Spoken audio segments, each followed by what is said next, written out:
as a sadaqah. Any sadaqah you make in Ramadan time, Allah will multiply for you. So whatever your niyyah is for, please do that way. Because what I don't want later on is when ulama said, oh, look, this is not a zakah, because it's zakatul mal, zakatul fitr, zakatul. So there are a lot of zakat. So I don't want to be in a situation where later on ulama my rule differently. But what I can stress on is that a sadaqah you pay for a Ramadan, Allah will multiply for you. And this is a good cause, as you've been talking. And thank you for sitting in here. How many now? Allah might reward you for this. You and all the sisters, because I wanted to start with sisters. That's why I was away, and I hope I can do justice for my better half, as she was very communicative and being very effective talking about the issue. And coming back to your question, yes, we learned a good lesson from last year. Last year we provided 3 different things, and people were a bit confused about, and we go back to drawing line this year, and we say, look, what is the one thing that we can go and make the pledge? And as Samia was explaining, the one thing that can be helpful is that it creates privacy for them. It creates a routine for them. It creates a reliability for them, and there won't be any excuse. Sometimes even the parents might get sick, and if the child is good and healthy and can go to school, if the parent cannot travel with them and bring to the school, it's difficult. So this is also a helping hand, and we say to them, look, and if I can go back, we are blessed here. And when Samia saw all that misery there, because she started giving talk when she was there, and she says, look, talk is not anything here. If we cannot do anything. I rather not speak, because you are attracting so much attention, and the people will come for help. So what are you going to do? So after 4 talks she made, she stopped in different cities of Somalia, and she said, look, something that needs action. Words are so cheap. And we as a family, I'm not saying how much, but whatever we had in our saving, we invested in it, and it's for Allah's sake. And where we're coming from is simple.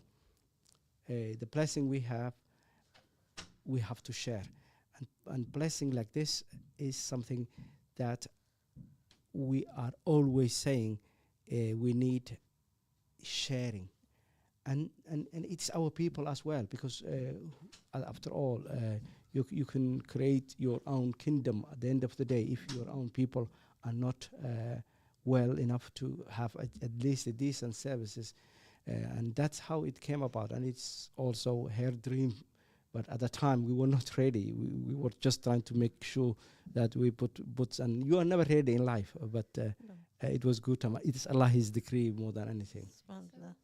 Brother Hashim, just for the listeners out there, when was the centre set up? Now it's on a 1 year and a half, but putting everything together, training the staff, all the work that went behind the scene started 2023 when she was there, and making sure first and foremost, if you cannot continue, never start anything, especially in developing countries, because the international community, what they do mostly is when they have a lot of money, they start things, and then how could you say and justify someone who's depending on that service, and say, look, you know what, the funders ceased to there's no funding and they cannot understand what you're talking about, and that was also ways of making sure. Bless them. I have many good friends. I will make 2 names here. Brother Harun, he's busy today. He's not here. He was one of the people who was so generous with the project. Brother Safar Haq, our counselor, he was so generous. He's still one of the contributors monthly, as I do and of our family do. So this is encouragement. And there is a brother in Somalia who's wealthy. He just didn't want to know what we would do with it. We didn't even build the center, and he gave us a good check. And that's, you say, look, the people are with you.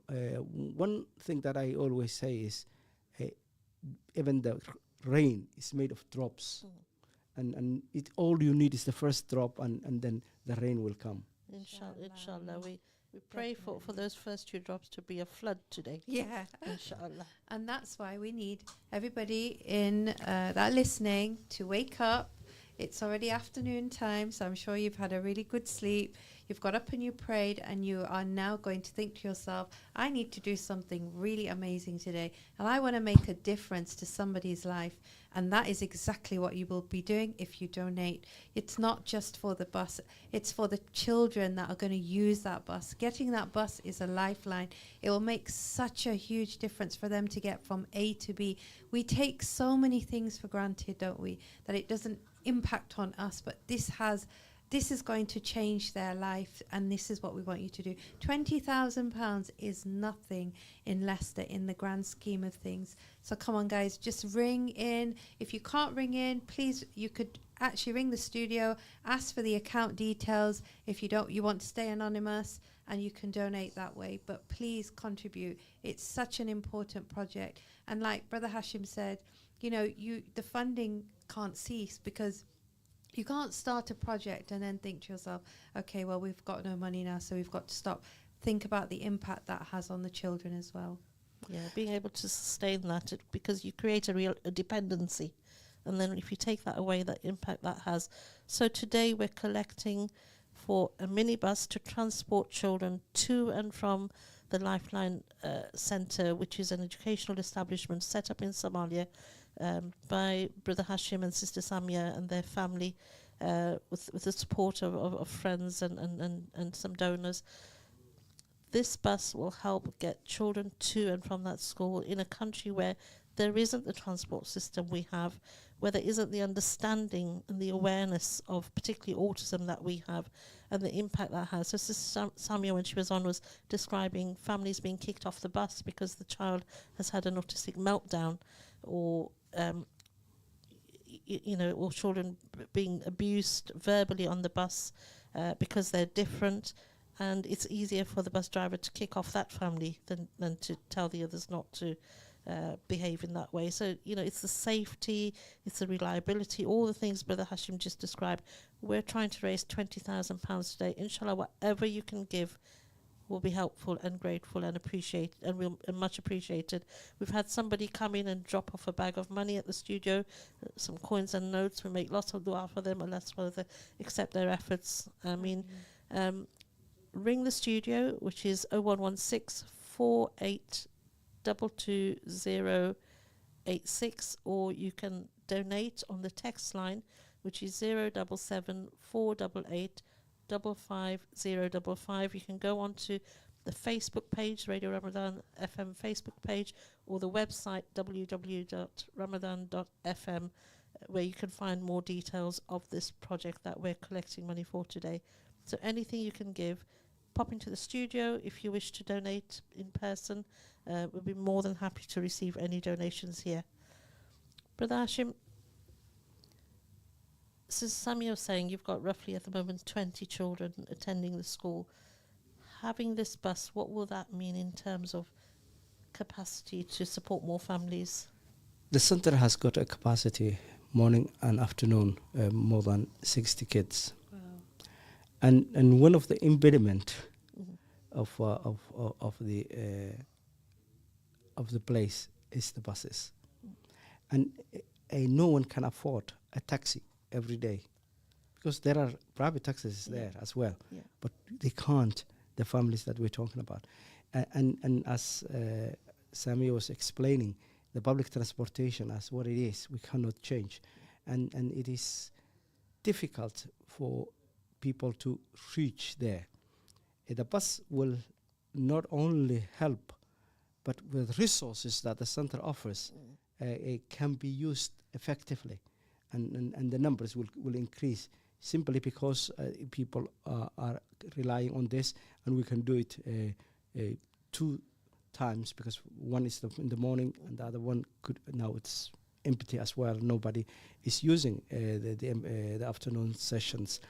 And one of the things that we are keen on is that the families that are dropping their children now, not only the children will have education, but they will have respite. Yes. So they can go and earn money or have rest or do whatever they want at least those hours, and make sure that at least they use it to the maximum. And that respite is everything. When we told them that and it's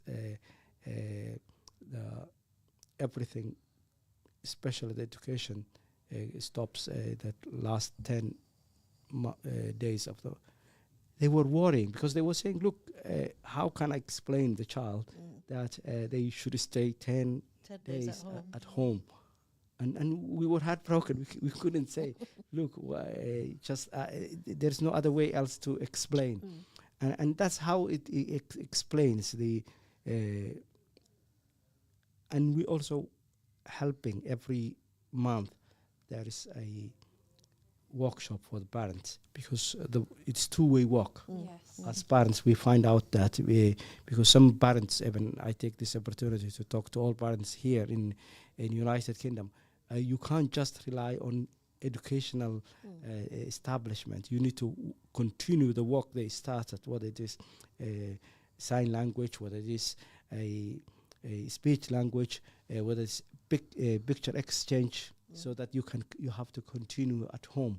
And especially when you're potty training, they can do so much. You have to do it at home. So that communication and work goes together.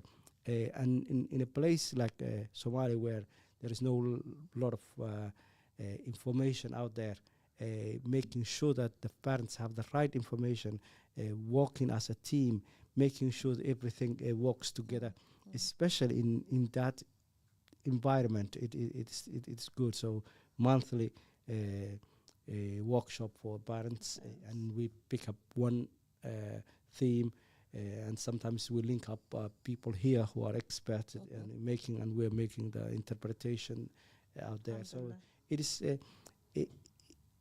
I think one of the good thing about it is that we're doing our job, but we need back there a rain, and doing those small things together, not in isolation, can help the whole country. And I'm sure we can inspire other people to do centers, not only buses and things like that. Inshallah. Yeah.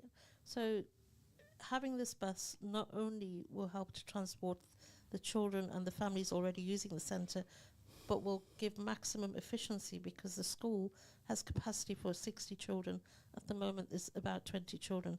So opening this out with the transport will make sure those resources are used effectively, but impact on so many more children and their families. Just imagining what it would be like.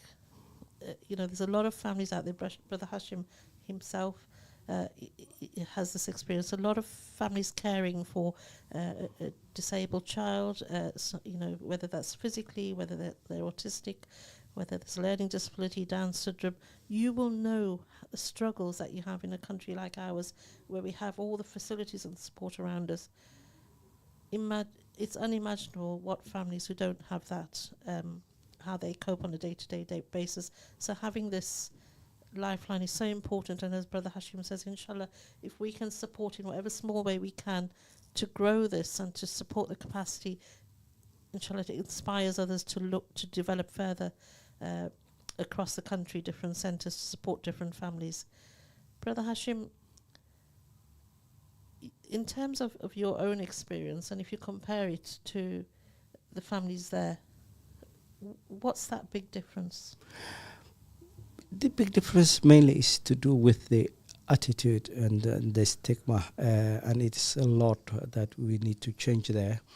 And I'm fortunate enough to know also the rulers of the country and all that. So it is something that needs societal change, kind of making sure that the stigma, because if you cannot even help this family, just leave them alone. There's no point in being or being evasive, talking to them while they're on the bus and asking all sorts of the questions and things like that. We need that cultural change first and foremost. Second, and also our ulama needs to be also on board explaining it's Allah's creation. So if you think you're the best, think again. You're not. And making sure that that way of respecting, that way of having mercy is something that a society can use. And I'm not only singling out Somalia. I'm talking about all the third world, especially in Africa. It is difficult for families with disabled children to be without that stigma around, whether it's mental health, what it is. We can talk, and I'm doing programs after this every Monday. But one of the ways of changing is to stand up, those of us who are in there, to bring and change the narrative. Definitely. I think the problem is if you've set up this fantastic centre, and had you not done that, would there have been a centre there, do you think? I mean, you had the courage to go out and do it because of the way, you've lived your lives here, and you've got your son and all the struggles that you've probably gone through. But then giving them that lifeline and making that massive difference over there. I mean, how many people, hats off to you, Brother Hashim, because there's not many people out there that would have the courage to be able to do it, because it's not just having a centre, it's sustaining it. But it's just, you've probably made such a massive difference to so many people out there, and potentially more people in the future. And yet, as you said, it's trying to change people's mindsets and accepting that these kids have got just as much right of living or trying to live a normal life as possible. One of the ways is simply to, and I think there are many good people out there, but sometimes if they don't understand, as we understood, because of our son, we understood the need for, and place them. Many people are struggling. The hospitals are not the best there. The mainstream education is not the best there. There are a lot of things, and the last thing that somebody's mind would be is the disabled child or autistic child, which center they go. So it's not, it is there as a need, but there are a lot of other needs in front of it, and doing this, it can be an example and say, look, yes, and there are people who are worthy, who have the means, even in Somalia. But when you show as example, the best way to do something is showing by example. So I pray and hope that there are a lot of other centers and mushrooming and bring, because we can't meet the demand, not at all. Especially the city we are in. It's and there. it is raising that awareness and showing people what's possible and why it's possible, inshallah. So please, today, whilst we're talking about, autism in general and understanding and awareness, etc., the key purpose of us being here today is to raise money to purchase a minibus for children in Somalia to be transported from their homes to a school, a centre where they receive support on a day-to-day basis with education, with learning, independent living skills, giving respite to their families. We're trying to raise £20,000 today to purchase that minibus. Anything you can donate, big or small, will be much appreciated. You can come into the studio on Evington Road, Radio Ramadan studio, to drop off a donation. You can call into the studio on 0116 4822 or you can text the donation line on 077 488 55055. You can also go on the Radio Ramadan website, www.ramadan.fm, or on the Facebook page where you can learn more about what it is we're trying to do here today. Please, if you do go onto the Facebook site, share the information across your social media. Encourage others to donate what they can. This is an opportunity for us to reap the benefits of Ramadan, but to make a big impact for ourselves, inshallah, in the hereafter, but for these families and these children here and now. Brother Hashim, as we come to the end of this section. Before we end, also international, because I know that we are international now on the Facebook and everything.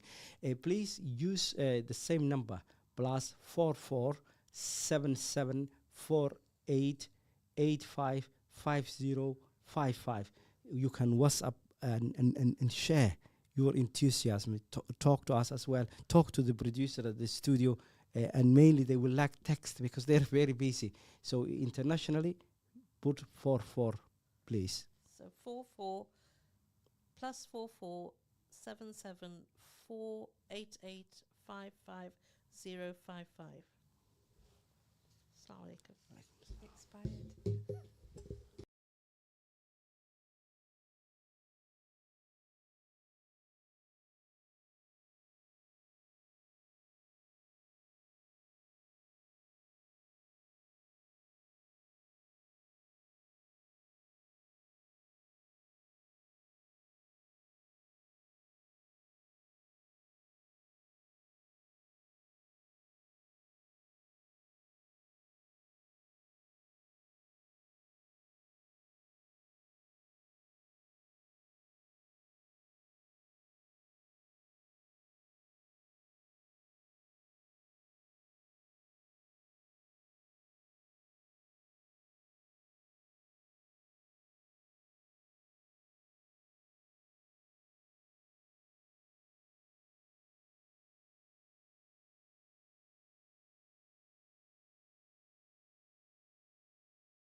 Assalamu alaikum wa rahmatullahi wa barakatuh. Welcome to Radio Ramadan FM.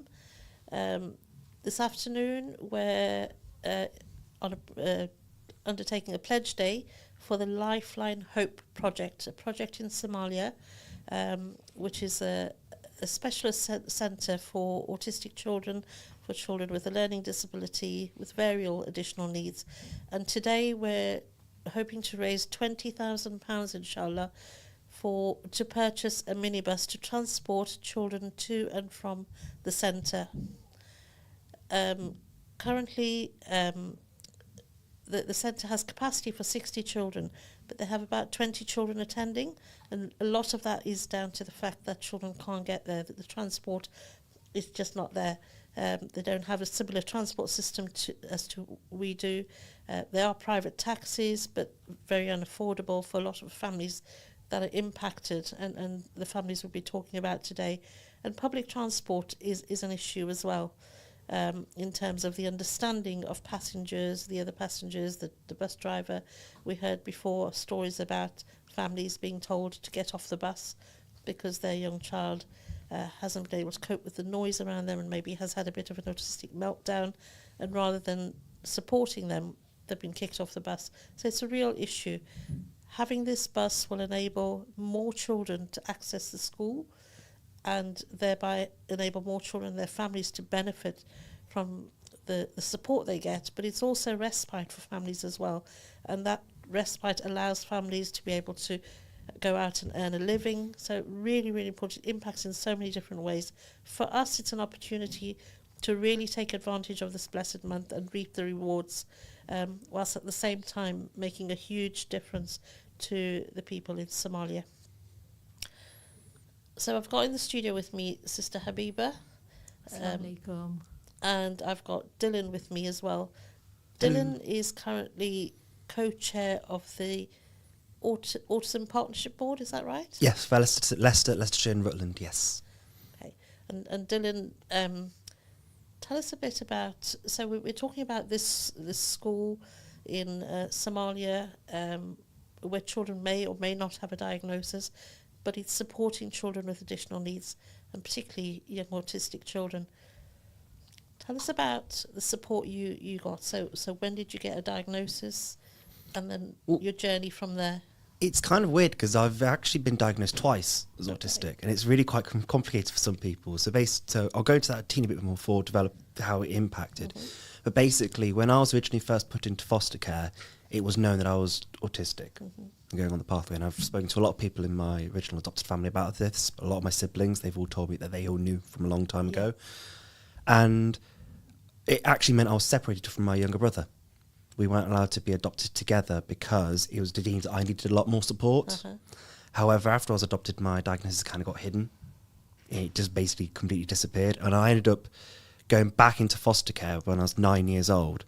And around the age of 10, I went for a diagnosis again. But then during all this time, while I was we were trying to find out where I was going to live, before I moved in with my aunt and uncle, it then came out that it was already known that I was autistic. Right. So even though I've been diagnosed, and they're like, no one told me, by the way, during all of this. I wasn't told until after I moved in with my aunt and uncle, till I started high school. And they thought it was probably best not to tell me at that point in time, which, considering what was going on in my life, I do think made a lot of sense. Because when you think about it, a lot of things that most people take for granted as familiar concepts, as a home and a family. For me, I didn't really feel like I had that. Because again, I remembered being in care, I remember being adopted, and we're going back into care afterwards. So that stability was never there for me. So I do think it was the right choice not to tell me about autism until I was in a more stable environment. Now, when I found out about it, it made a whole world of difference. And the school I was at, this was Littleworth High School, was far more supportive. And once I became aware of my diagnosis, a lot more was done to support me. So I always had a support teacher in classrooms. That was a key one to have. I mainly didn't go out into the classrooms into the break area. When you have your outdoor area. Play. I tend to hang out in the English block. I mainly play card games, a few of my mates, chess, that kind of stuff. That was my breaks and lunches. But compared to previous school, primary school, I won't name that one for obvious reasons, but they actually were willing to understand autism. And one of my favourite things that they did again, which I think is a mainstream thing I wish I could see more of, is that some of the support teachers had this idea of getting people in my peer group to form what they called a circle of friends. Okay. And it's the idea that actually, yes, I could be taught certain things like about social skills and that and what to pick up on by adults, but the only way I'm going to really break that down and actually really advance on myself is if I had people of my own, like my own peers, explaining to me, maybe here's something you could have worked on better, here's something you've been really good at, here's something that maybe you need to try and reword what you're saying. So I could have moments like that where I've accidentally said something really blunt and not meaning to really offend someone.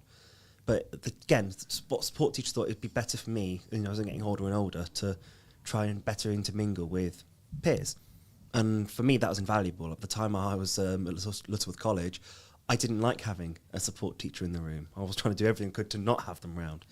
It became a thing that it was nice to have them there, knowing if I needed them, but I didn't feel like I needed them. And by the time of college, we didn't even need a support teacher in the classroom, but there was a support centre in the centre of the college that if I did need to go there, that was there for me to go to. And that was a really big deal. So having that support really, really made a big difference. So in terms of, so today we're talking about transport and enabling children to access this centre where they get some really essential support. Was that an issue for you? Yes, it was kind of already cleared, like before I even started high school, that I wasn't going to get on the bus. Like, when I think of what a school bus is like I have familiar with when I've done it like in Air Cadets. I can imagine I knew people who regularly took the school bus, and I've never experienced what it was like on a school basis. I've experienced for like a cadet basis, and I've seen how hectic it can be and how chaotic, how mismanaged it can sometimes come across. So for me, I was lucky enough to have a taxi provided. It changed companies, and sometimes I wasn't the only one in said taxi. So it normally was always shared with one other person. And this is sort of someone that after, like a couple of weeks on, I'd get on really well with. Yeah. Now, for all my time up until the end of GCSEs, again, that was a staple. That was very happy to get me to and from Lutterworth. It did change a little bit, because when I applied to do colleges, I wanted to go to a college nowhere near where I lived, in Nuneaton. And for where I lived, you could bus there, and at the time there was a regular bus that got you to Hinckley and then to Nuneaton, and I was excited about that. But as I started college there, they cut the bus service down and split it into two separate routes, which then meant I couldn't just go straight to Hinckley. I had to be dropped off at about 7 o'clock in the morning at Lutterworth to get the bus up to Hinckley, to get the bus to college, and do all the same back. And the last bus left Lutterworth for her going home at 3:30 in the afternoon, so it just became impossible. And for a long time, I wasn't going to get support from the county council. I think my mum once told me that the plan was they were going to make me go back to Lutterworth College, which of course was unfair because I chose a different college, because Lutterworth didn't offer what I wanted to do. And so she quite successfully argued, why is he being punished when he's done really good grades, he's chosen what he wants to do, he's trying to go out of his way to build himself up, and you're the ones trying to turn him down. So I do know eventually it was like a partially subsidised, where I know my parents had to pay part of it was covered by council to help me get that, and that made the world of difference, because it let me go to a place where I could start a whole new life. Like when I chose that college, because I knew no one there, like it was quite weird, because I moved around families and schools all the time, so I didn't have a choice in having to start in new places. But for the first time ever, I really got the choice in getting to do this. And having the transport enabled you to do that. Very much so.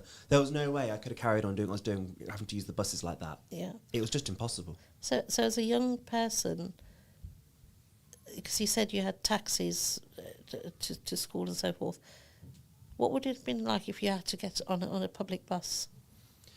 I think I would have had at least one meltdown a week. Yeah.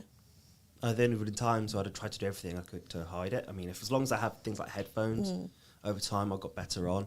I think if it was around the time 15, 16, I probably would have been okay, because at that point I wore headphones regularly. Yeah. So I always had a way to block all the sound, because for me that was the biggest difficulty, was the sound of. I call it the many transmitters. If you have a load of people talking at once, and I don't have someone to focus on before going into that environment, I can't filter anything out. Yeah. So I have all of these voices talking at me, and I'm just the one receiver of information in this room. I know I'm not the only receiver, but for me, I'm just one receiver of information. And it forms this, what I would say, a conglomerate mess, like this mixture of noise, and that is just overpowering. So what I always thought was the biggest problem for a school bus, for me, was that. And as long as I had something like this, like I can ride a normal bus now, Yeah. so I wear my headphones. Yeah. Or let's say for my local one of my friends tends to ride it. So if he and I are on the same bus, we're already quite relaxed. We'll just talk to one another. And I'll say something like that. Yeah, it's fantastic to have. But when I was about, say, early high school, a regular school bus at the time, I would not have been able to work on. Yeah, so really, really important to be able to have that transport that was adapted to your needs. Yeah. Well, of course, at the end of the day, my parents couldn't take me to and from school all the time. It wouldn't be fair on them, especially if, you know, once it came to college, I knew, because my mum wanted me to go to QE in Leicester, and I wanted to go to a different one. Either way, there's no way they would have been able to help me with that. Yeah. So it was going to have to be, well, the public bus instead of a school bus once you're at college. But yeah, there's a point where I can understand, again, not every parent is able to take their child to school. So I understand why the school buses are a thing. Of course, the question I would have been like is, what can we do to make them more comfortable? For me, having coping mechanisms like this, or like stress toys, things like that, can be really handy just to make that trip easier. So there's an equation that says autism plus environment equals outcome. And in any environment, like with any person who's autistic, the autism remains a constant in that individual. You can't change the person's autism for each individual. So if you want to have a better outcome, you know, getting them to school, getting them to enjoy the day, you have to be able to change the environment around them. Yeah. So it's probably more important that you had that consistency as well, isn't it? Because can you imagine having to miss, if you had one meltdown a week, leaves you really, really tired, you know, and it probably means you're missing school as well. So that the additional stress of that as well. So it's really important to have that consistency, and also building your independence as well from your parents, being able to get that bus. Yeah, and that's exactly it. Like, I mean, I was quite lucky that our local bus is so small. It's like half the size of a regular school bus, so it was always pretty quiet. But yeah, making a difference because where I live is quite remote. I don't live in the city. I don't live anywhere like that. Yeah. Like, if you don't drive, you've got to use the bus.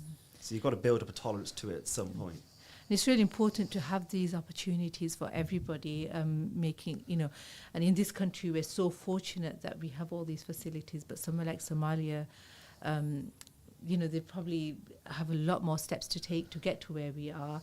And having this bus and allowing these children to get to school, to have that opportunity to educate themselves, make themselves independent, it's really important that we get that message out there to support them as well. I completely agree. I think as parents, I mean, I'm not a parent yet. I'd like to be one day, but I've always understood as parents that nothing more than to be able to have their child thrive. Yes. And to be able to do that, we need to make sure we can support them whilst they're growing up to be able to thrive. So if we can get them to go to school, especially for the Lifeline Centre, we need to make sure there is an effective way to get them there. So having a school bus it's obvious it is the right level of the support that's needed. And again, if you said 60 capacity, isn't it? Yeah. So if we need to go from 20 to get to 60, if this is what's needed, this is absolutely the right way to go. Absolutely, because what it does then is opens that experience and that support to 40 more families immediately, makes the school more efficient because the resources that they're using are supporting a wider group of people. So today you've heard from Dylan the importance of having that environment, that transport to get him to school, how important that was as a young person. So today what we're asking for is donations to support the Lifeline Hope Centre in Somalia to purchase a minibus to transport children to and from the school. Not only do they do that on a daily basis, they also provide monthly classes for families, for parents, to give them the skills that they need to support their children at home as well. So it's a continual journey between the school and the families. And in somewhere like Somalia, where there isn't the awareness, there isn't the support from the government, local authorities, it's critical that these types of projects thrive and we're able to support them. Brother Hashim Dwali and his wife Samia set this charity, this project up 2 years ago, and it happened on the back of Sister Samia going to visit her family and seeing the experience of people there, having an autistic child themselves and understanding the impact of that. Alhamdulillah, we've just received a message saying salams What a fantastic initiative. May the Almighty bless all involved. I will donate £100 direct to the account, and I hope those listening will also pledge your sister in Islam. Thank you so much. May Allah reward you for your donation and give you lots of barakah in this world and the akhirah. And if they go online, you'll be able to get the donation line. So, and the account details on. They were on the Facebook page. They're on the If you If you go to the Radio Ramadan they were shown Facebook earlier. page, there is the donation details of the bank if you want to donate straight into the bank account, or you can ring the studio as well on 0116 48 22086, or you can text in on 077 48 8555055. And reading that is like being in an optician. Just remember, of course, if you're calling from outside of the UK, to replace the 0 with a +44. Well remembered. So you can go on to the website, which is www.ramadan.fm, on the Facebook page for Ramadan FM. As Dylan's just reminded us, if you're calling from outside the UK, because we know this is going out internationally, and you want to support this really important project to provide a minibus for children with additional needs to be transported to and from school in their city in Somalia, you can WhatsApp a pledge, which we really, really gratefully received. The number is +44 77 488 55 055. So don't forget to put +44 before that number for anybody international who wants to support this really important project. Do we have an update on what's been collected so far? Oh, I can ask the people out in the studio who are supporting. Do we know an update on what's been collected so far? I think £20,000 shouldn't be very difficult for Leicester, you know. Alhamdulillah, it's the month of Ramadan. £1 you give for charity, Allah subhanahu wa ta'ala increases that. You get back more, 70 times or 70,000 times more. So, you know, every single pound counts. Whatever you can donate, please, just get in touch and donate.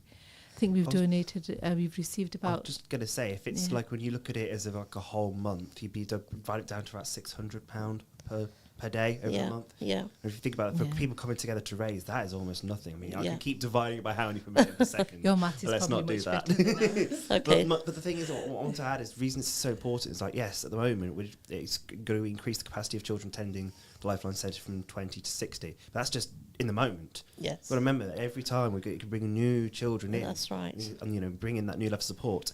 As you mentioned, yes, it's great if we have the charity to be able to support the Lifeline Centre, but if we're going to change mindsets, we need to be able to keep this centre running and show sustain how effective it is. That's right. Yeah. And that's the most important thing, is that we can show that if we get it at capacity, how can we get it at best capacity to make it the most effective centre it is by raising the money for the bus.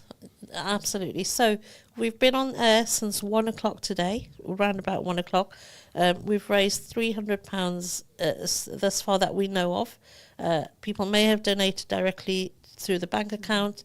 If you have, please message us so that we know. So if you just message that text number, which is +44 774 88 55055, it will give us an idea of what donations have come in.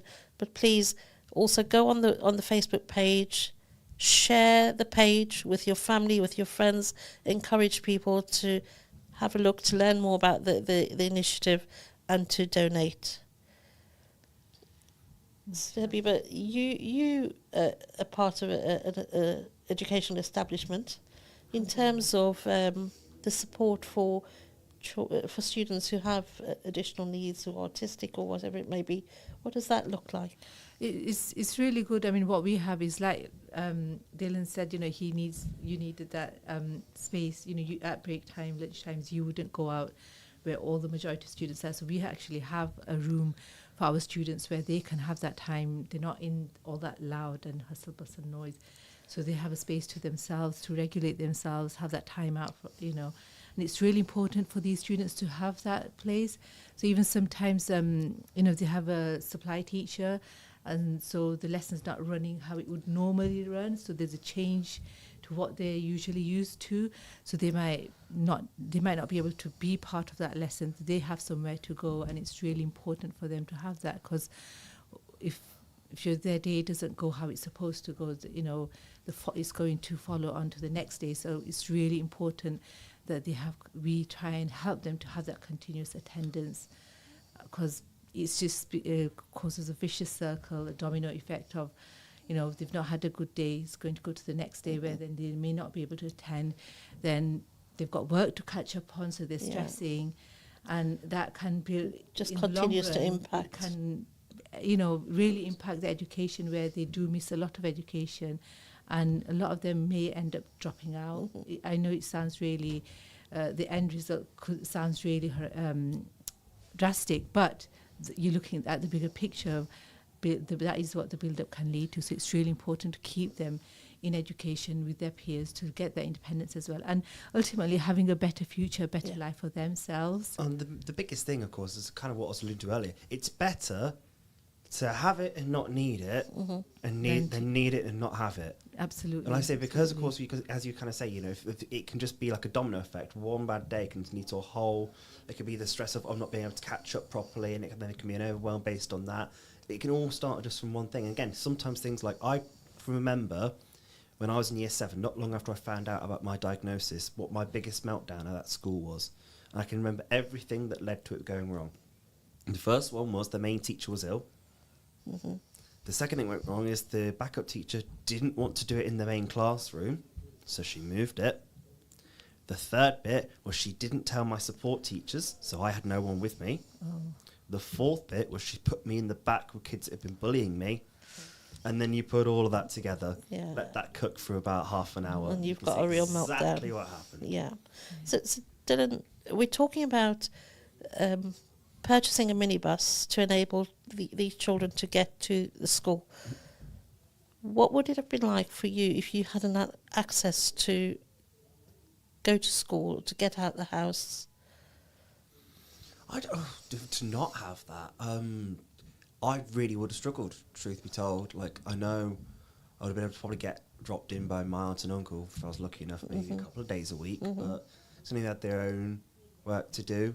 And my aunt, just for mutual forward, I'll call my aunt and uncle my mum and dad, because for all intents and purposes, they are my mum and dad. Yeah. Like, they're the words of the people I would just most closely associate with that, with those words.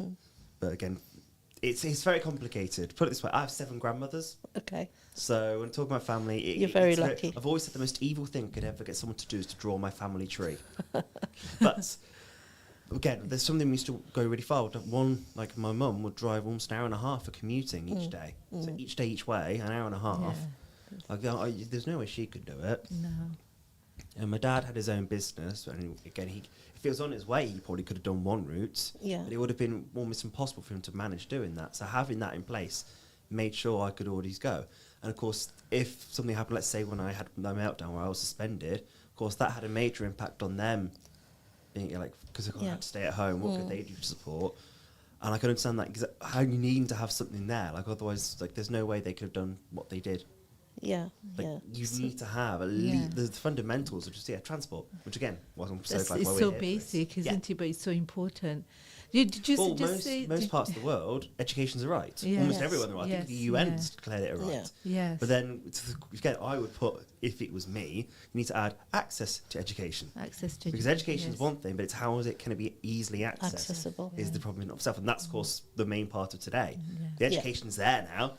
We just need to make sure we To can get help them there. Did you just say you were suspended after your meltdown? Yes. Oh, that's such. I spent a lot of time in year 7 out of school. I think my attendance was 86% for year 7. And that again comes down to the lack of understanding, awareness. But that was when it was only just started to be understood. This is the key note here. Like, before then, again, some people knew I was autistic, and the school I previously didn't even help. Yeah. They were actively against helping me. Now, once support's going in place, the attendance changed. And I got better. My meltdowns decreased because we even worked on coping strategies for what we could do to help. It was Okay. that understanding from the school that was a very key thing. So Yeah, and that attendance and the awareness is so important. So again, you know, what just to remind listeners, what we're doing today is having a pledge day to raise £20,000 to be able to purchase a minibus for a centre in Somalia that supports children with additional needs, children with learning disabilities, with Down syndrome, with autism, to be able to access a school that's been established in Somalia, especially for them. A lot of those children are not able to get to the school without without transport. Public transport is not really an option because of the lack of understanding of the community. We heard before about children being verbally abused because they're different on the buses, where a young person, because of the sensory overload, who is autistic, is on the bus being kicked off the bus because of they're having a bit of a meltdown, can't cope with their surroundings, the environment around them. Families who were sending their children to the school but have stopped because they can't transport them, they can't afford to transport them there, they're not able to use public transport. So the transport is a critical element of getting those children to the school, enabling them to have a better life now and into the future, to develop life skills, to support their families with respite so their families can earn a living, but also the school is teaching families about how to support their children, raising that awareness as well. So we're asking you today, please do what you can to support this project, to support the purchase of this minibus. You can make a donation by ringing the studio line, which is 0116 4822 086.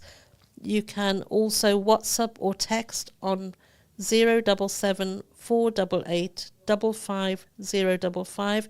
If you're outside of the UK, it's +44 774 88 55055. You can also find out more on the Radio Ramadan, Ramadan FM Facebook page, and on the website www.ramadan.fm, where you'll also be able to access the bank details for the charity that is raising money for a minibus. So please, whatever you can donate, we're asking you today to dig deep and help us to enable the purchase of a minibus, which will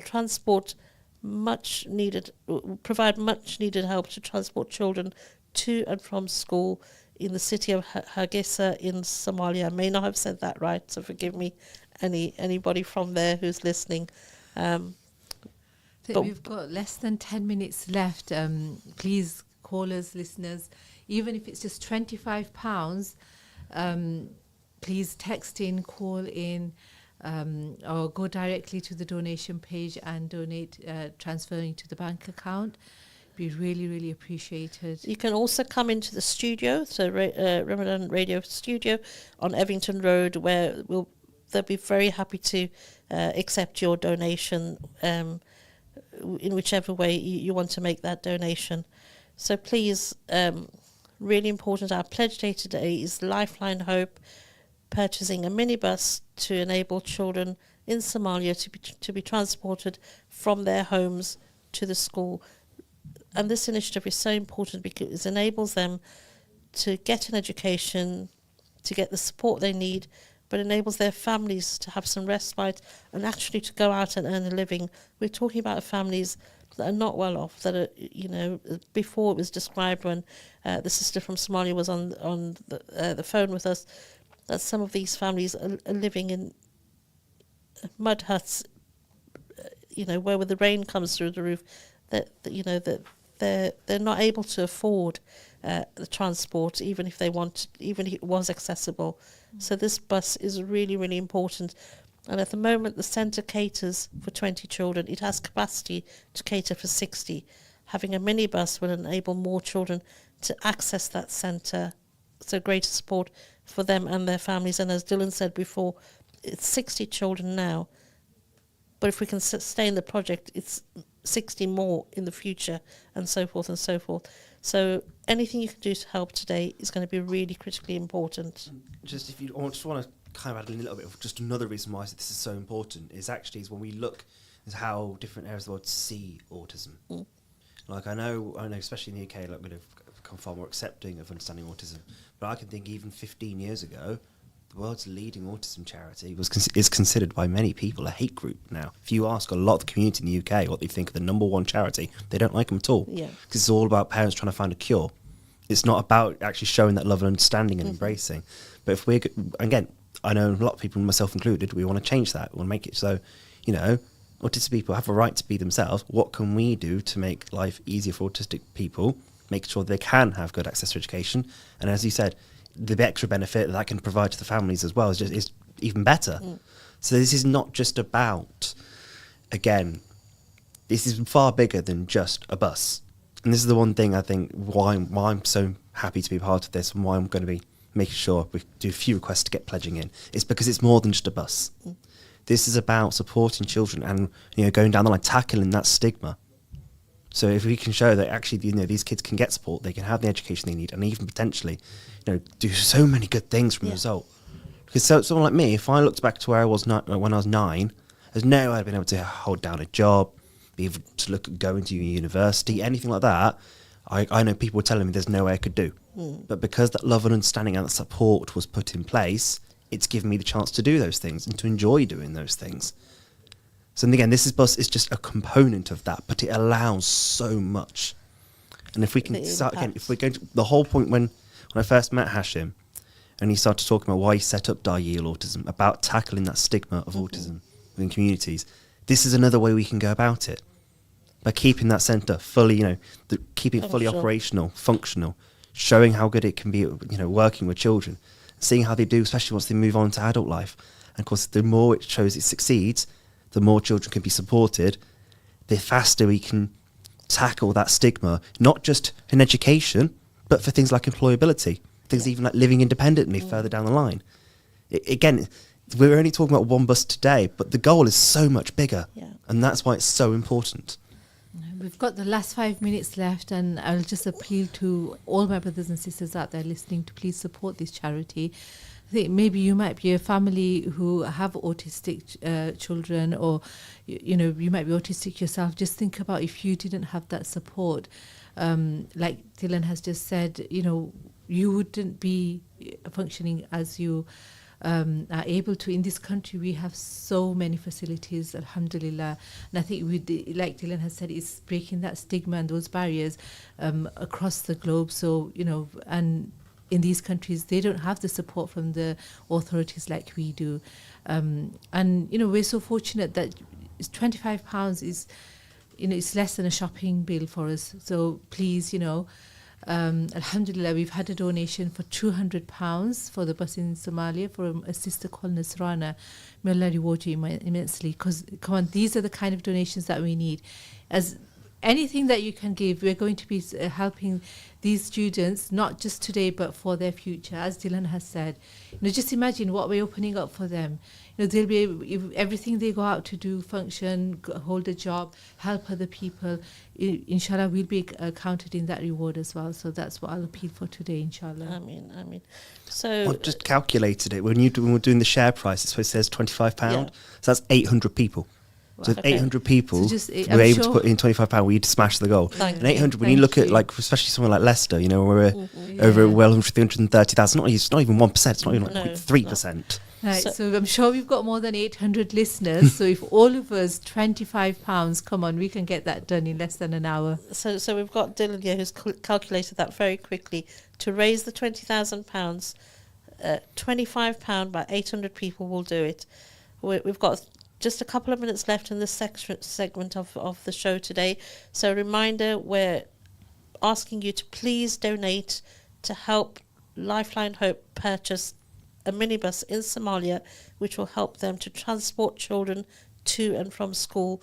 Not only will it help children to access the school, it provides respite for their families as well. So the impact is massive. And inshallah, if we can sustain this and it's successful, then we hope and pray that the government will look at it as a model and start to invest. So the impact, we hope, will be much greater. Inshallah, yeah. Anything you can do to support today, any donation, big or small, is going to be extremely helpful and appreciated.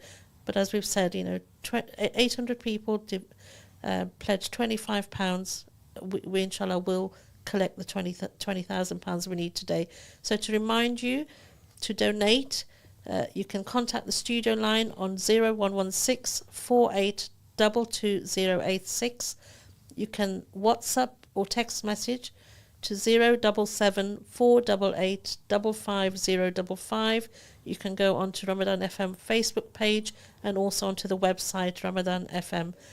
If you do go onto social media, please share that social media, encourage others to also donate. And if you're outside of the UK, the number is +44 77 488 55055. By my calculations, we've been on since 1 o'clock.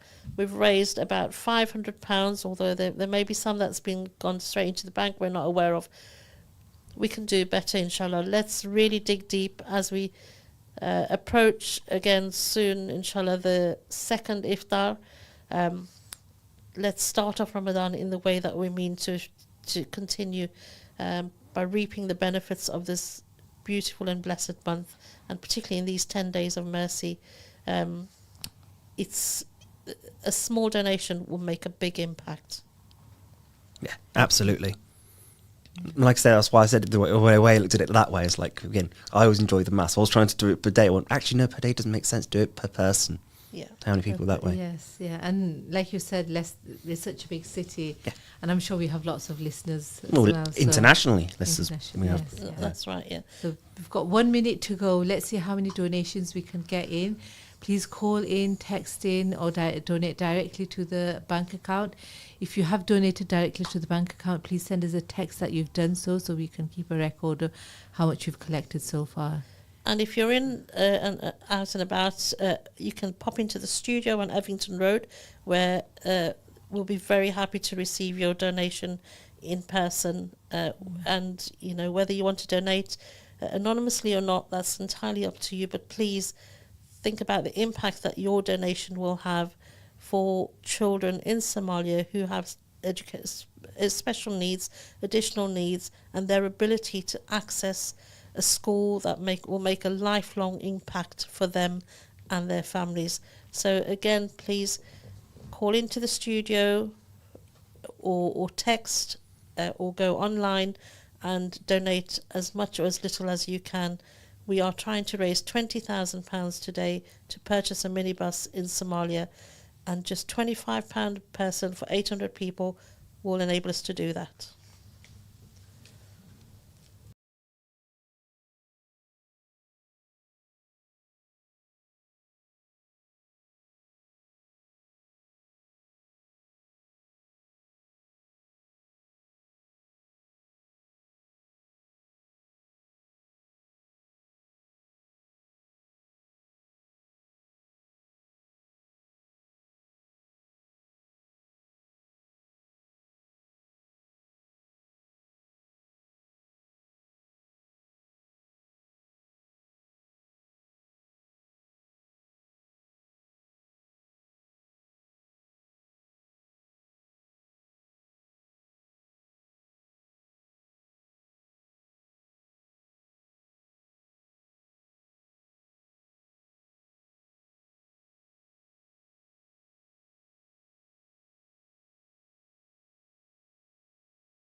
Assalamu alaikum wa rahmatullahi wa barakatuh. You're listening to Ramadan FM.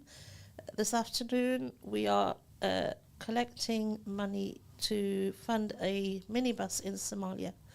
This is a minibus that will help to get children to and from an educational centre that has been especially established by our brother Hashim Douale, who many of you may know, and his wife, Sister Samia. This is such a critical project that Sister Samia has actually spent the last 2 years in Somalia.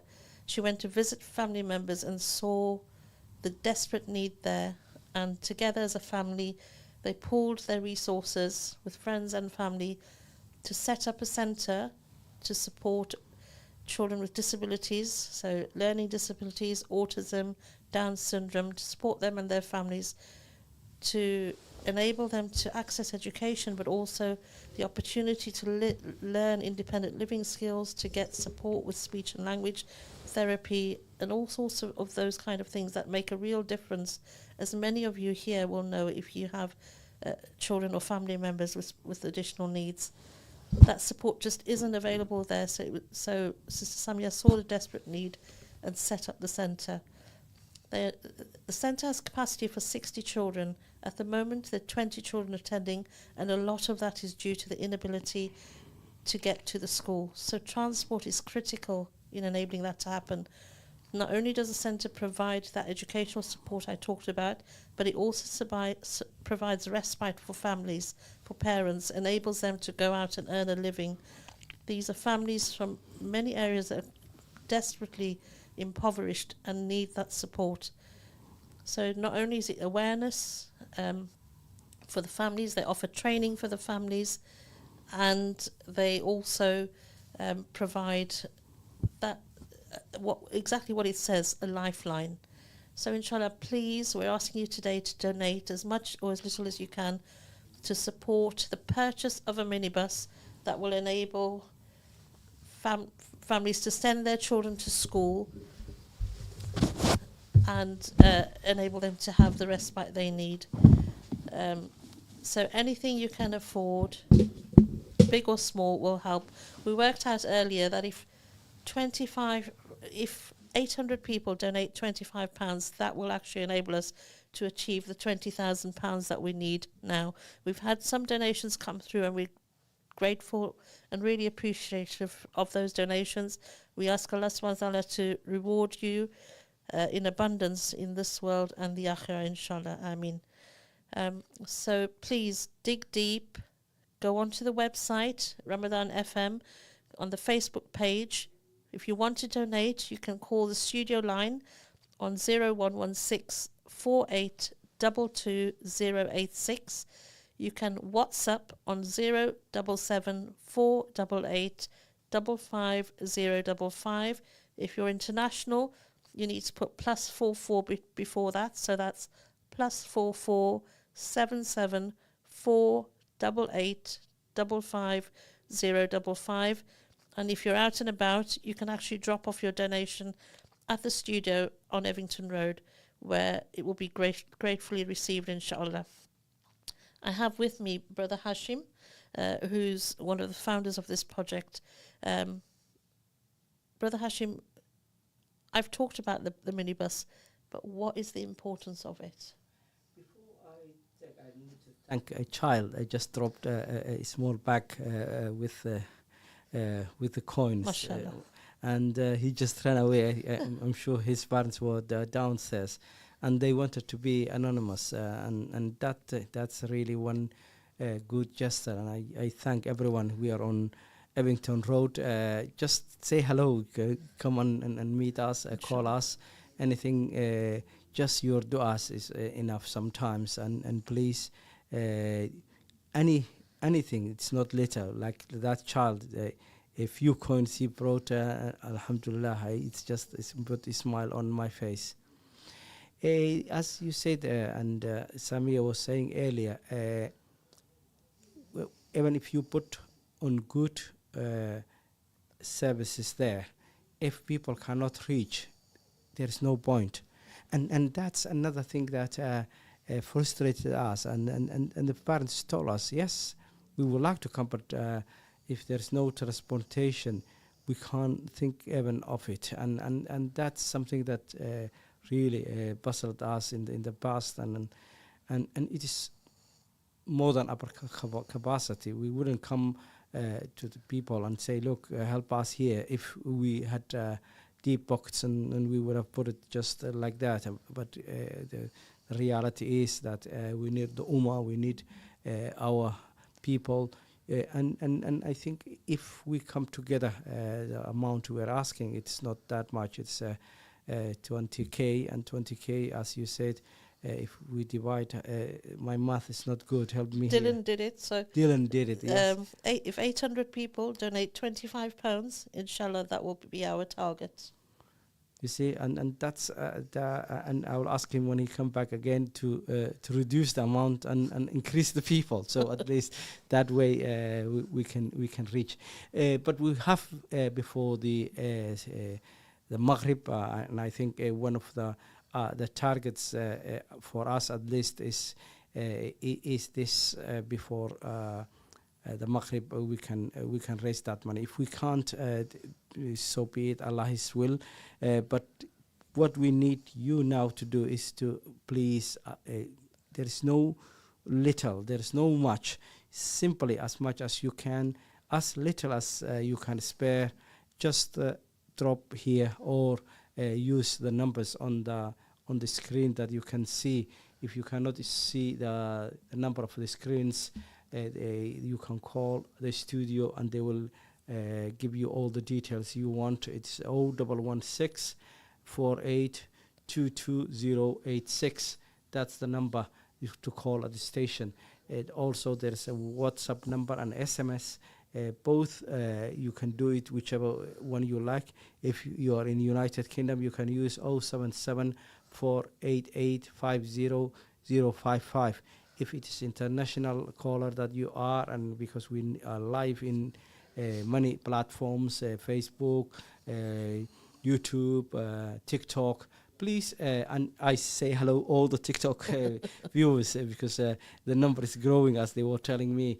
The live, the Facebook is also growing. We thank you very much, and I understand that some people just finished their Asr and try to prepare their Maghrib. Please give us your ears and walk with us. The number as international is +44 77 488 55055. You can WhatsApp to the studio. They're there and if you are on TikTok, you can put your message there. If you are on Twitter, name it. On Facebook, just any means that you can, especially the international community. We welcome you. You from Leicester, it's we are on Evington Road. Please come and say hello. Your hello is more than enough for us. Inshallah, it's Pledge Day. We're asking you for your money, but as Brother Hashim says, your du'as, and just come in and let them know that you've heard and you're going to spread the message, inshallah. If you can go onto the social media, the radio is social media, so Facebook, TikTok, all those things, please share that with your contacts and encourage them to also participate and earn the rewards of this blessed month. Whatever small or big you get, we know, we're told by the scholars that in this blessed month of Ramadan it's multiplied 70 times. So the impact for us personally in this world, inshallah, and in the akhirah is huge. But the impact for those families and those young children in Somalia who are really benefiting from this centre but need the help to get there is going to be huge, absolutely huge, massive. So please donate whatever you can, and I know it's going to be greatly received and greatly appreciated. I know when I was speaking to Brother Hashim earlier and Sister Samia, they were saying that Sister Samia went out there 2 years ago to visit family. What she saw made her really, really sad, and she saw the need for this type of service, and she's been out there for 2 years establishing it. The centre is established. It has capacity for 60 children. At the moment, only 20 can access it because they're limited by transport. So this transport, the minibus, will enable more children to access the centre, and in turn will mean the resources are being used much more efficiently. It's just a win-win. So please, let's really support them to raise this £20,000. And also, when you think of ways to support, it is crucial to think. We here in the West, we are blessed, and if you were in the situation like these parents are, you would feel what they're feeling, and alleviating that if we can this month of Ramadan, and give that little support, a minibus that children can go to school and have the education they need. And this not only the education as such, but also a place where they can have respite, where they can have activities, where they can socialize, because due to isolation, many children might not see outside their siblings, and sometimes it is difficult. Just little thing, as Sami was talking about, self-care and trying to put and be a for example, if you're not using more your limbs, sometimes you forget even how to walk. So that's how these children were in that situation. So the therapists that are there, OT, occupational therapists, speech therapists, they are helping and training even the parents to continue at home. So it is one of the things that I always say is that it's one of a center where the connections, the people who work there, the families who find their own living there is something complex, and completing this with these buses who will help the other families to come to the center. It is something essential for the center, and we ask you out there to help us, which to £2, £1, whatever it is. It is up to you how much you want to donate. We are asking 25. That's a figurative one, because if we go out, even it's not a meal nowadays. 25 for one person, and the fact that we are fasting, we skipped how many 3 meals now. Just think of that. So give us one of your meals today if you were going outside by yourself and sharing with friends, for example, and then also the other thing you can do is if you know group of friends, you can take this pledge and divide by yourselves how many friends you have. If you have 5 friends, you can take 100 pledge and then share. If you have extended family, as I do, I was just texting when I was in that studio, trying to reach everyone today and say, look, it's on you if you don't respond, kind of trying to be, and then putting that message and excuse me if today you get a lot of WhatsApp message from me, guilty as charged, bear with me. But the point we are making here is no matter how little it is, your help is needed today, please, to reach that £20,000 to buy the minibus. Inshallah. And you might ask, why do we need to buy a minibus?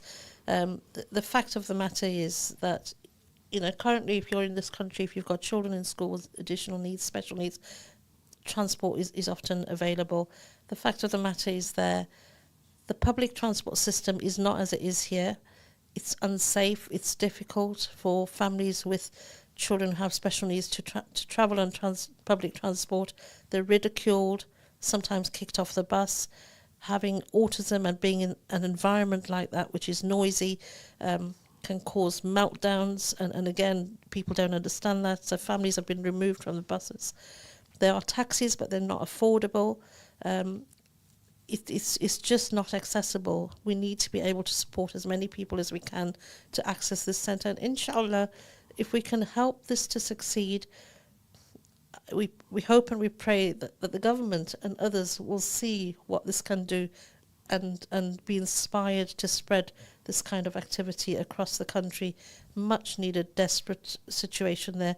I remember years ago talking to one of my brothers, Brother Abdish Shakur, who was telling me that, and it may still be the case that, children with autism, because they weren't understood, were maybe locked away or even chained years ago. Inshallah, that's all changed. But there's lots and lots of awareness that needs to happen. And we need to enable people to break out of that cycle and to be able to look at a brighter future for them and their children. And it's right when Abdi Shakur is saying, I take the opportunity to say hello. He's very busy now. Nowadays, he's all over the place. And last time he was in Africa. One of the things that he says is correct, because when the children have meltdowns and people do not know about autism, they automatically think they think it is very much psychotic episode, and they chain them. That's what happens. So it is difficult and really heartbroken.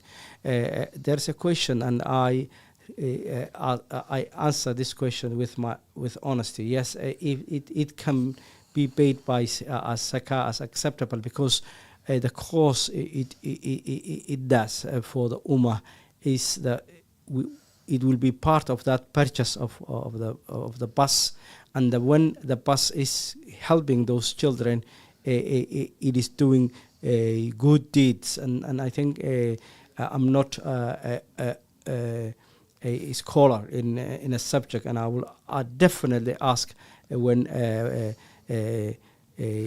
our Imam Shafi Chaudhry comes here later on, because he's in traffic somewhere. He says, I will be there. So I take his word. Inshallah, he will be there, and Allah will help him. If not, he will make sure that he calls us live. So I will have a better answer for the brother.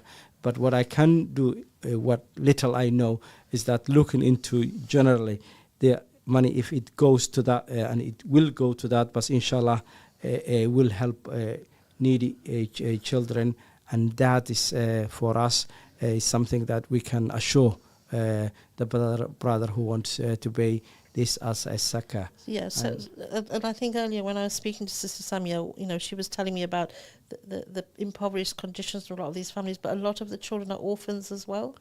Indeed, and some of them are like orphans, because when the marriage breakdown, sometimes it is difficult. They are either with an auntie, and the father is outside all the time trying to win living, or they are left with the mother, and the mother she has to work and do the living. So sometimes in that condition, even the people with both parents are going hardships, let alone orphans who are money as well, who have been raised by aunties or uncles, or sometimes grandparents. Inshallah. So our understanding as it is that this is eligible for zakah, sadaqah and lillah.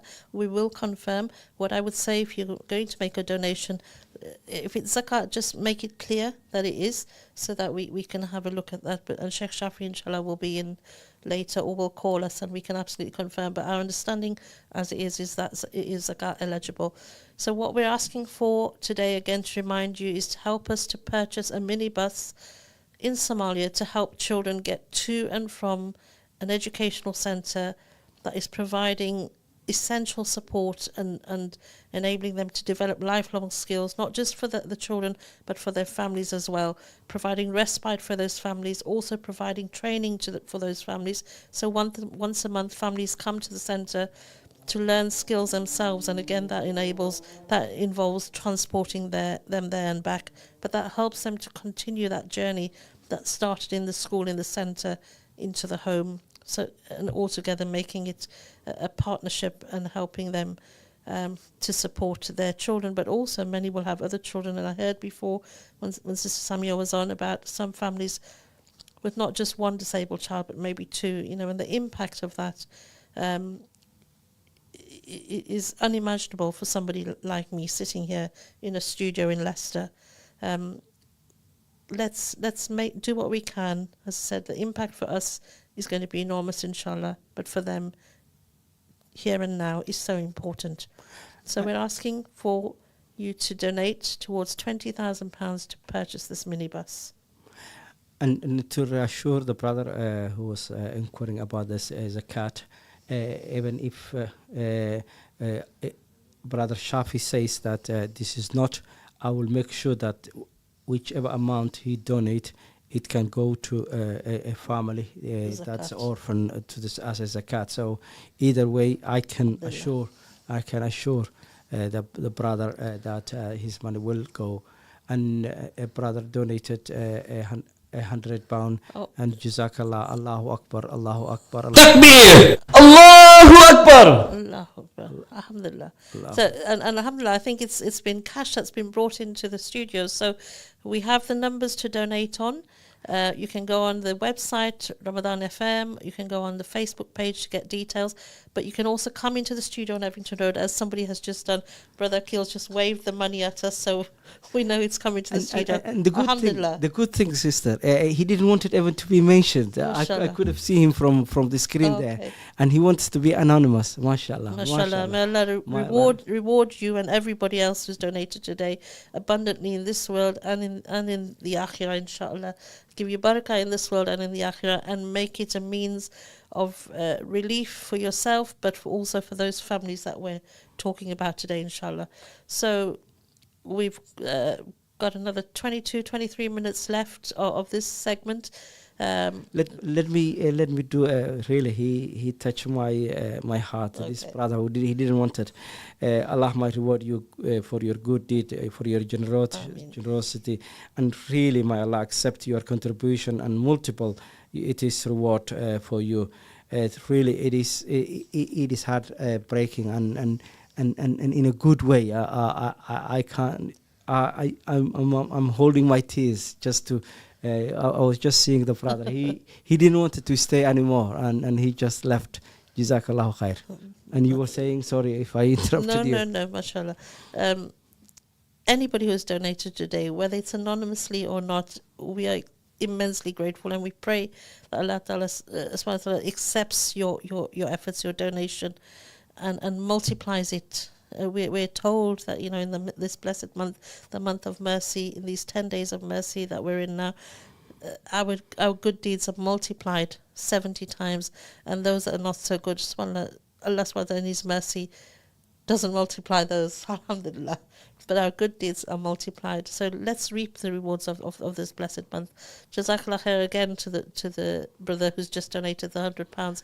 So please, as I said, contact the studio to make a donation on 0116 4822 You can SMS or WhatsApp 077 488 55055. Our understanding is you can donate zakat, sadaqah, or lillah. If you can make it clear zakat, either way, it will make sure it will go to people who are eligible for zakat. If you're international, the number is +44 77 488 55055. Please go on the social media for the radio Ramadan FM and share any text messages that you coming. I think Brother Hashim sent some out. I have, and other people are sending messages out. Let's inspire others to make a donation, big or small. We had Dylan in the studio earlier, is from Leicester, was educated here, and he was telling us that if he hadn't had transport to go to school, his family wouldn't have managed it. They had to earn a living, etc. And this is in this country where we have all the facilities around us. We're talking about a country where those facilities are not there. So the help that we give them today to purchase this bus is going to be incredible and has been, the name of the project is Lifeline and Hope. That's exactly what we're talking about, and it's about helping people to unlock their potential. Indeed, and I have just they counted the money that was in the bag earlier. That anonymous again dropped. It was 49.36 coins and 160 notes. Alhamdulillah. Jazakumullah. Jazakallah khair. Again, may Allah reward you abundantly in this world and the akhirah, and may be a form of barakah for you and your family and for the people that we're trying to help today, inshallah. So please encourage people to donate, keep donating. Brother Hashim, we talked earlier about your wonderful son, Ismail. Can you imagine bringing up Ismail in those circumstances? It would have been very tough, very tough. It's tough as it is now here when you have a child with disability, and it is difficult to go about the maze. I call it the maze, the bureaucracy maze, and other things. And one of the blessing we have is that I was employed. I'm still employed part-time with NHS, and information was not difficult for us. I'm not alone. If we were in Somalia, I'm thinking even people in this country who were not blessed as I was, and I saw the results here in this country, how difficult it is to do it, and when people don't have that information, was difficult. If you multiply that then 100, then that's the difficulty people back home face. But Allah is everywhere, so with the mercy of Allah, they do it because one thing that Allah is fair, and if you cannot do it, Allah will not put it on you. So He chose families, He chose those parents who can do it wherever they are. So my heart is off for them as well in that difficult condition. La yukallifullahu nafsan illa wis'aha. Allah will not burden on something on anyone unless they can do it, and I think that's why they are doing it.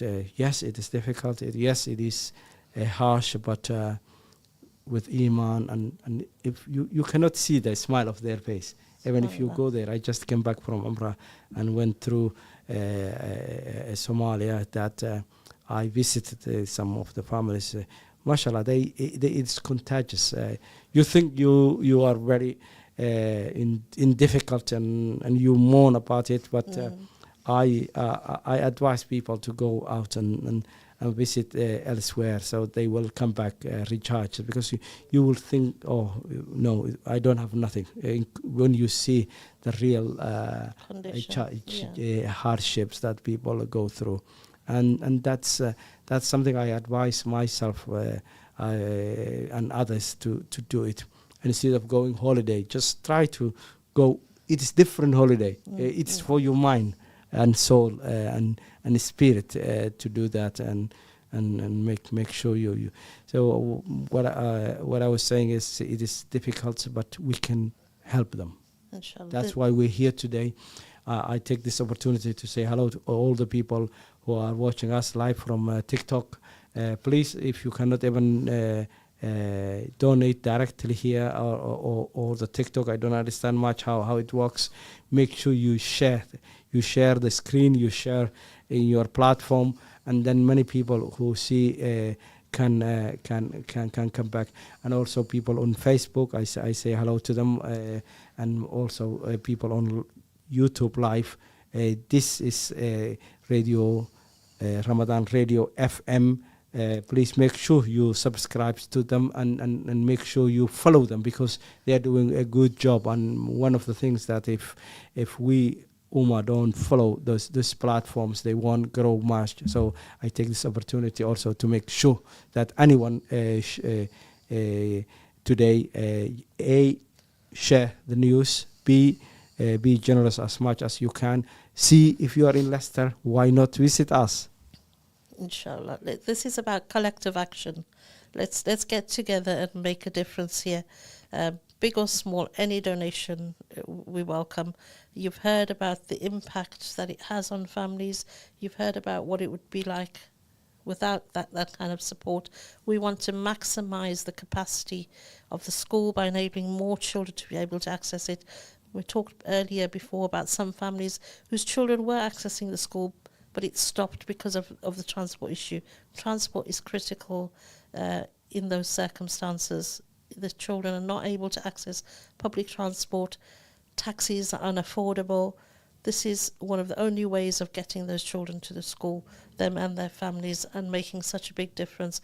So we've had, alhamdulillah, people donating in various ways, coming into the studio, online. Please continue that. Share the message. Go on social media. Share that social media with your contacts. Let's come together in collective action. Let's show the spirit of Leicester.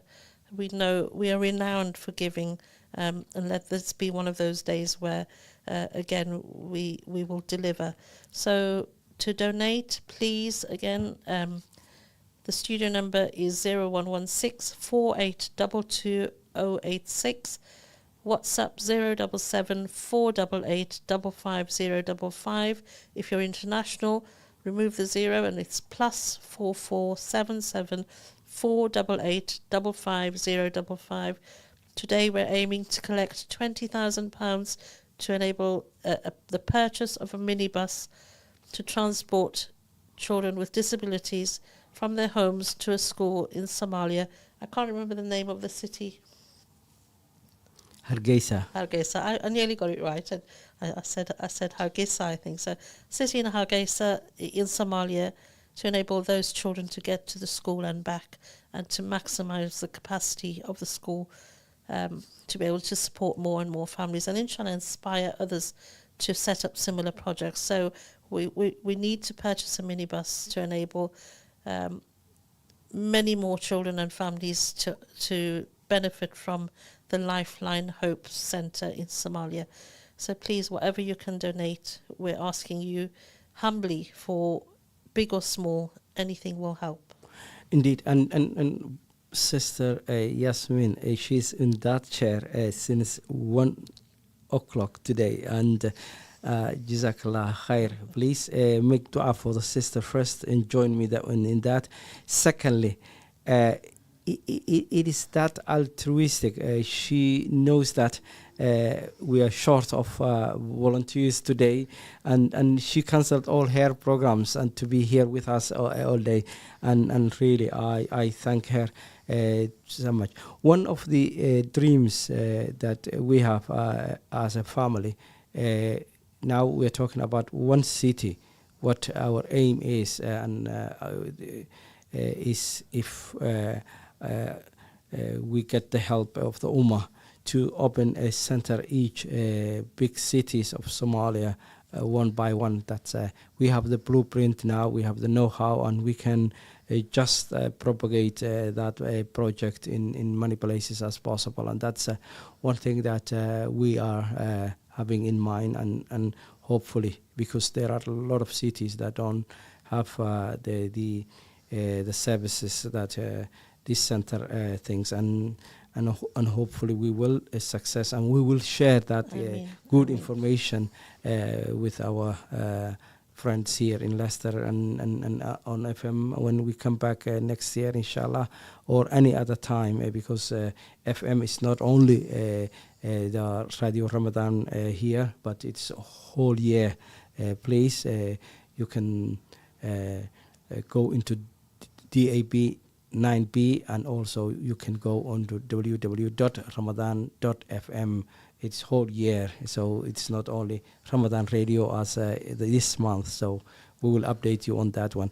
And still we have 10 minutes. If this 10 minutes we can raise at least a 60 pound, we will be jumping up and down, you and Inshallah.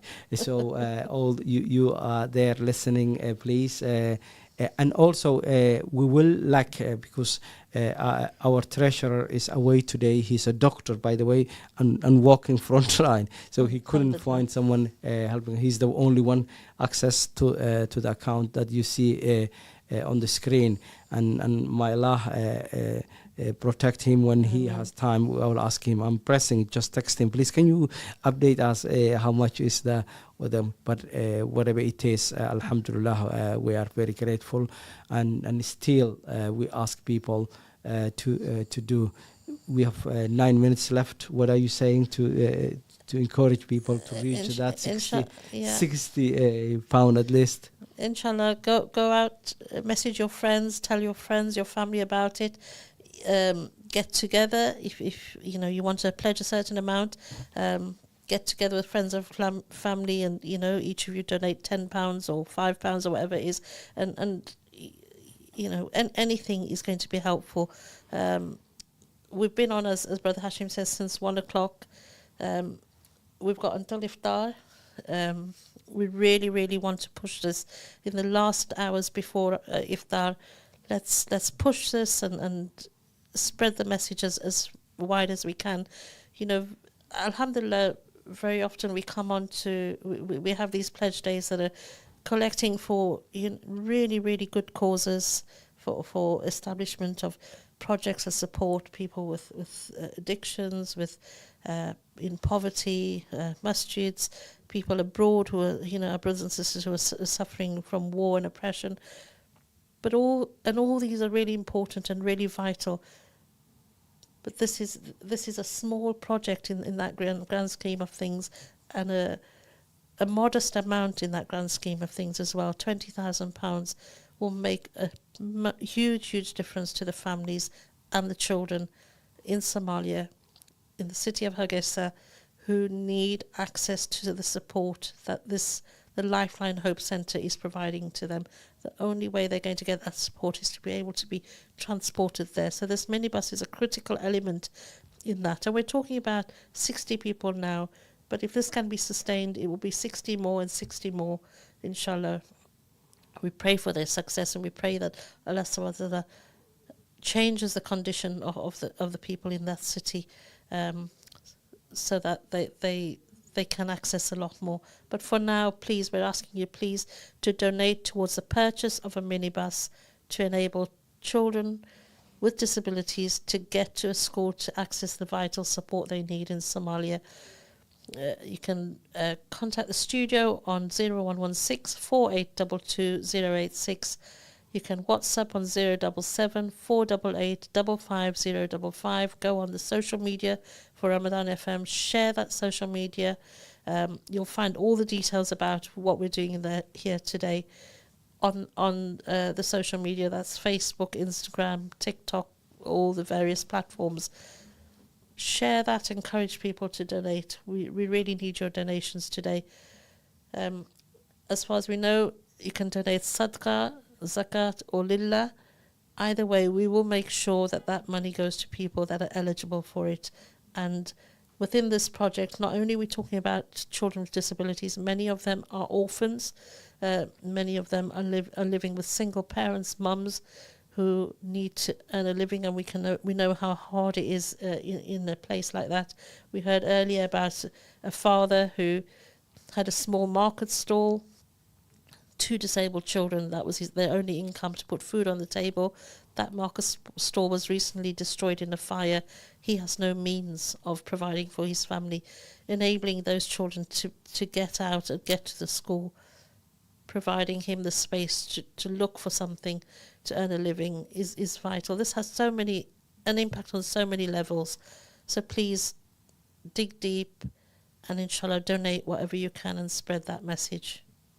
Indeed, and one other thing that I always say is that even if you cannot do anything, your dua is the most important bit, because we are in the month of Ramadan, and especially those of you who are in i'tikaf and the Qiyamul Layl, just remember us in your du'as. Allah is the ultimate provider and sustainer. And I think Allah will we will reach that, and we will reach many other goals in life. But when you are making your ibadah this month, remember in Lifeline Hope for us, and then may Allah it make easy for us also to take this burden. One of the things that I say in this occasion is that please make sure when you are calling. Some of you are very shy in telling and leaving their names. Please leave your name so we can shout out to many. If not, let's know what it is that you're thinking, and may Allah make it really very fruitful Ramadan for this month, and for all of us. Give us His mercy that we need so much. Ameen. So, last few minutes, we've got 4 minutes in this segment. I'm not sure if Sheikh Shaf is going to be able to join. Inshallah, he will. And so, this will continue until iftar. But for now, for this segment, we've just got under 4 minutes left to push towards achieving our goal of £20,000. We've had a young child come in to donate a bag of coins and notes. I believe it's his money for the children when they're given allowance, and he dropped in and just rush out. Mashallah, mashallah, may Allah reward him and grant him much success as he grows up. And that's the lessons we need to take, isn't it? Young children feeling the need to support things like this. Let's learn from them, inshallah. We pray for the success of him and his family. We've had a few anonymous donations. Some people coming to the studio. The studio is on Evington Road. If you want to come in and drop off a donation or just meet the team, please do that. Go on the website if you want the bank details. But as I said, you can contact the studio. Probably the easiest is by WhatsApp, which is 077 488 55055. If you let us know if it's zakat, lillah or sadaqah, we will make sure that money is used appropriately. Our plea as we go into the last couple of minutes is please make dua for this project and donate as much as you can, big or small, in the next few minutes for enabling the purchase of a minibus to transport children with disabilities in Hargeisa, in Somalia, from their homes to school and back. It's a vital element of them being able to access the support that they need. And that support is not just about education, it's about helping them to learn independent living skills, basic things